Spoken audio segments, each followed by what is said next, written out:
Assalamualaikum warahmatullahi wabarakatuh. Perkenalkan, nama saya Nur Hidayah dengan NIM I1R02310085. Jadi, di sini saya akan menjelaskan tentang sintak dan menampilkan sebuah web sederhana yang memadukan antara CSS, HTML maupun teks PHP dengan tema pastel yang bernamakan Cotton Candy Glance. Jadi kita akan melihat bagaimana CSS, HTML, dan maupun teks PHP maupun JSON lainnya saling bekerja sama untuk membuat sebuah tampilan web yang menarik. Untuk itu, mari kita simak dan lihat penjelasan sintak-sintak berikut ini. Baik, untuk tampilan paling awal dari website sederhana ini adalah sebagai berikut. Kemudian, sintak yang digunakan pada tampilan yang pertama yaitu dimulai dari doctype HTML sampai metanym viewport, di mana yang pertama itu doctype HTML itu memberitahu bahwa dokumen website ini menggunakan dokumen HTML versi terbaru, kemudian memberitahu bahwa bahasa utama yang digunakan pada website itu adalah bahasa Indonesia. Kemudian di sini ada title, di mana title itu memberikan judul pada website ini. Judulnya di mana yaitu Cotton Candy Glance.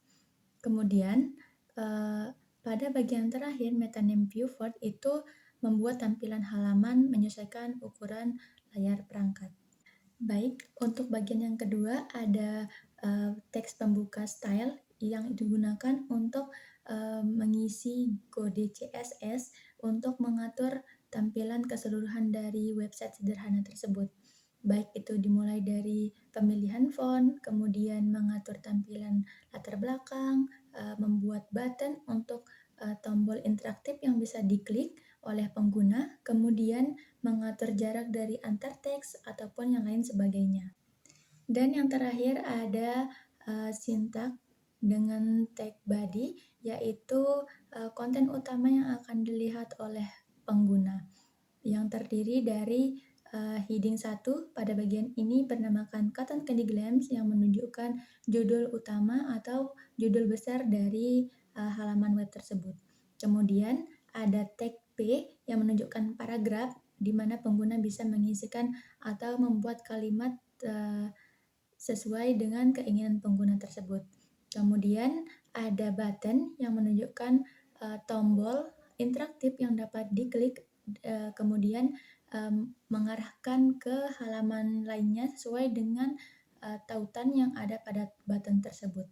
Nah, ketika kita sudah menekan tombol button pada bagian paling depan tampilan web sederhana itu yang dimana tulisannya ada masuk ke toko, maka nanti akan ngelink atau akan mengarahkan kita ke halaman selanjutnya yang dimana halamannya itu yaitu utama PHP yang terdiri dari menu saya, di mana menu saya ini terdapat dua menu utama yaitu ada dashboard dan produk.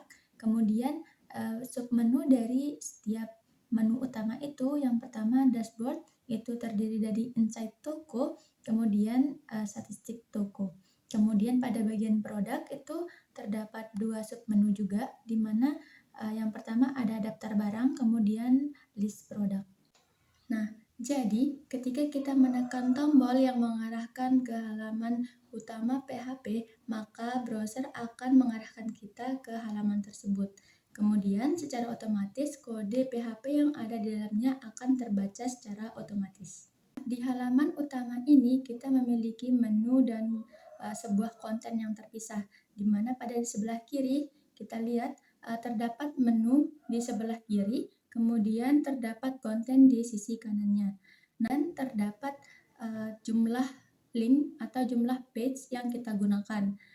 Nah, dari menu dan submenu itu terbuat dari dimana menu yang menggunakan tag HTML aside, kemudian details untuk menampilkan submenu dari halaman ini. Contoh, menu dashboard.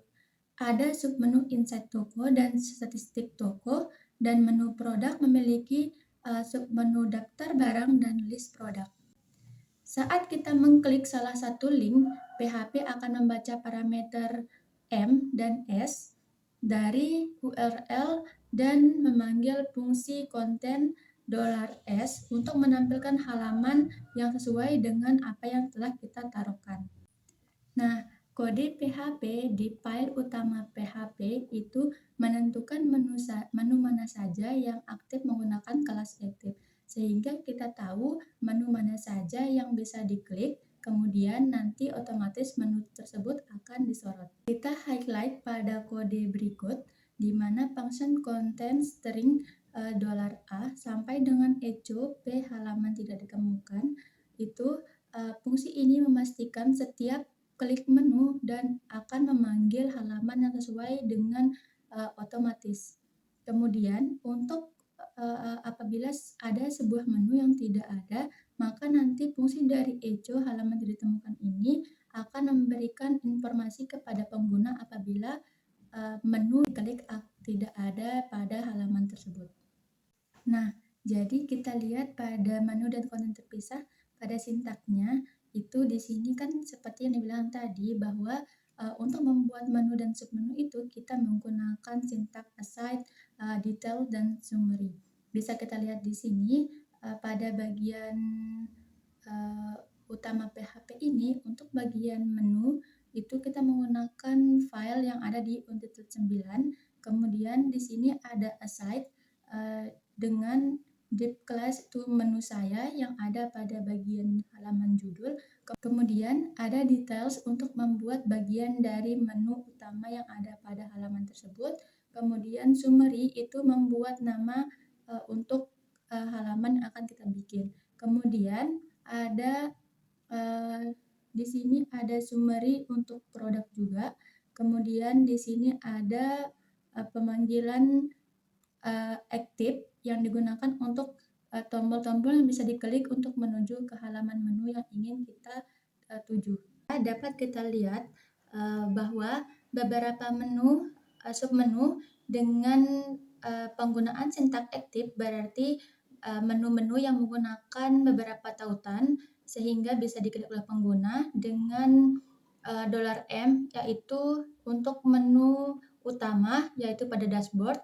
Kemudian $S untuk home dengan aktif berarti tombol ini bisa ditekan. Kemudian pada $M dashboard yaitu menu utama dashboard dengan submenu $S stats yaitu pada kolom statistika toko berarti nanti dia juga menggunakan sintak aktif berarti bisa menggunakan tombol yang dapat diklik oleh pengguna. Sehingga dapat kita lihat pada sintak ini bahwa terdapat 4 sintak atau 4 submenu yang menggunakan sintak aktif, berarti ada 4 tautan yang ada pada menu saya yang ada pada halaman web tersebut. Sehingga dapat kita lihat juga pada bagian bawah penggunaan define dan cons itu sudah menunjukkan berapa total tautan yang ditaruh pada bagian halaman web yaitu ada 4, kemudian total halamannya ada 5. Pada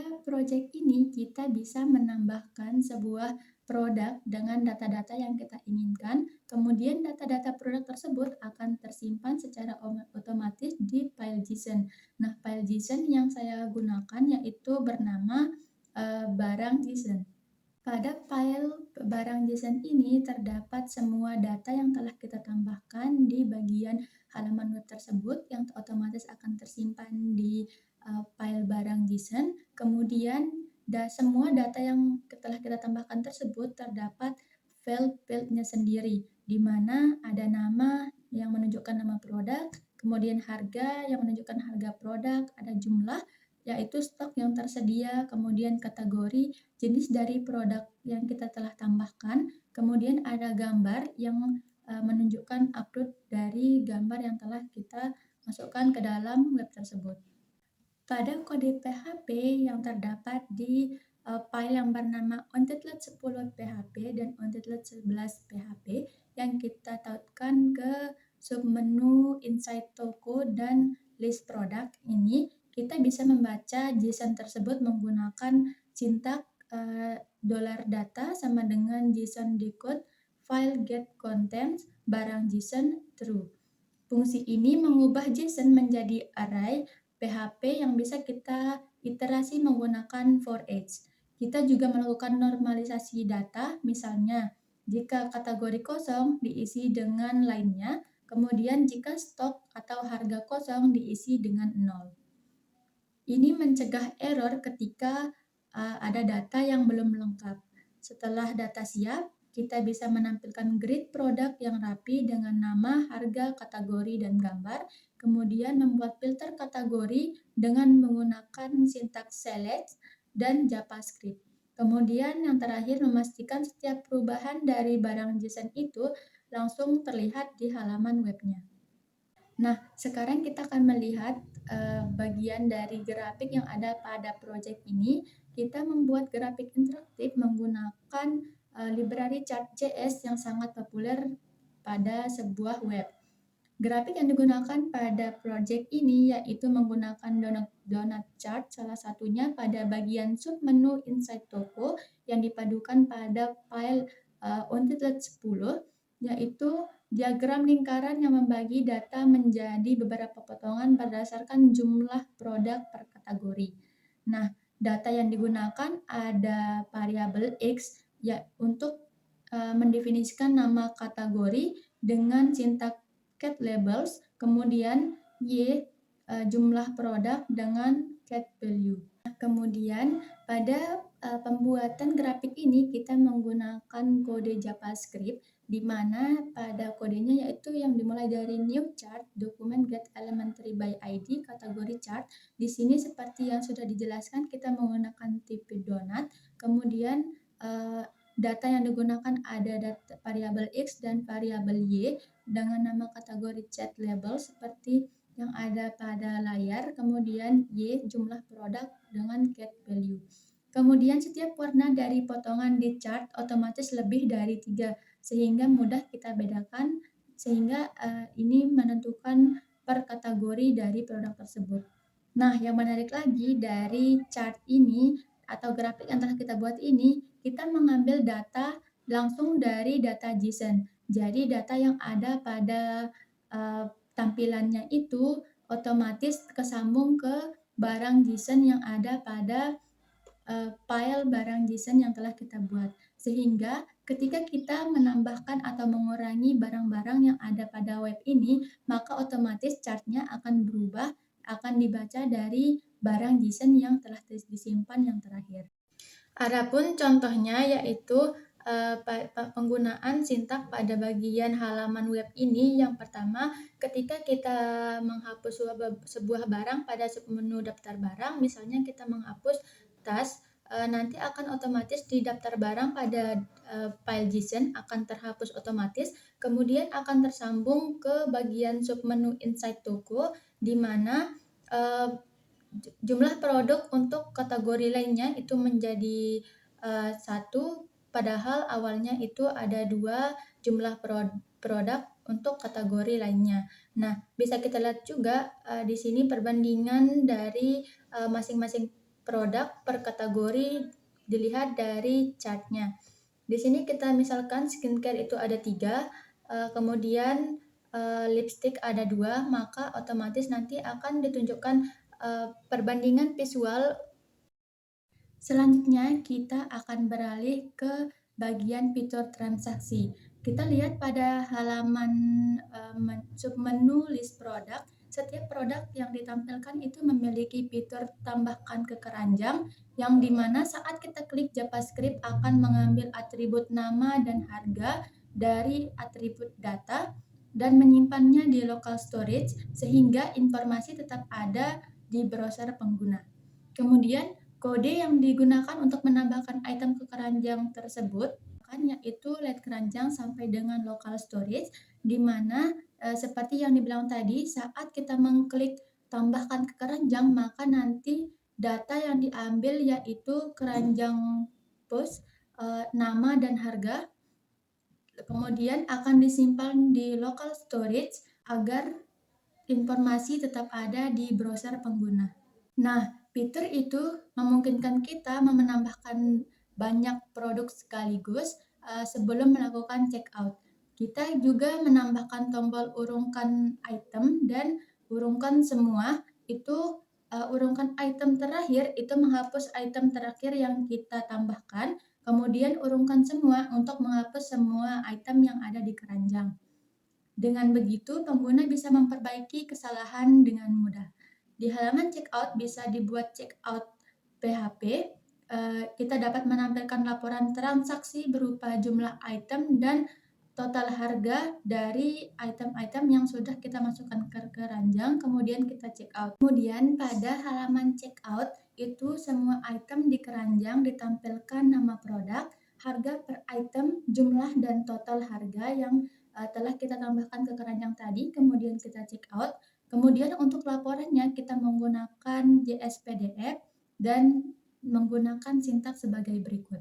Adapun sintaks yang digunakan pada pembuatan laporan menggunakan JS PDF ini dimulai dari consdoc dengan new JS PDF, kemudian sampai docset.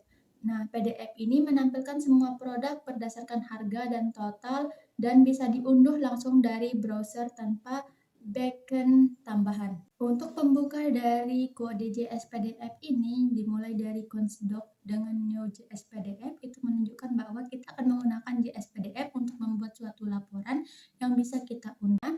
Kemudian keranjang for each item I dan kemudian ada doc text, item nama, harga, total dan lain sebagainya. Itu menunjukkan harga per item, jumlah dan total harga yang kita akan gunakan. Pada bagian sintak terakhir untuk pembuatan laporan menggunakan JS PDF ini ada sintak docset, laporan keranjang PDF yang digunakan untuk meng-save atau menyimpan laporan dengan JS PDF tersebut, kemudian bisa kita unduh. Baik, untuk penjelasan sintak dan tampilan web pada proyek ini mungkin hanya itu yang bisa saya sampaikan. Kurang dan lebihnya saya mohon maaf. Wabillahi taufiq wal hidayah. Wassalamualaikum warahmatullahi wabarakatuh. Terima kasih.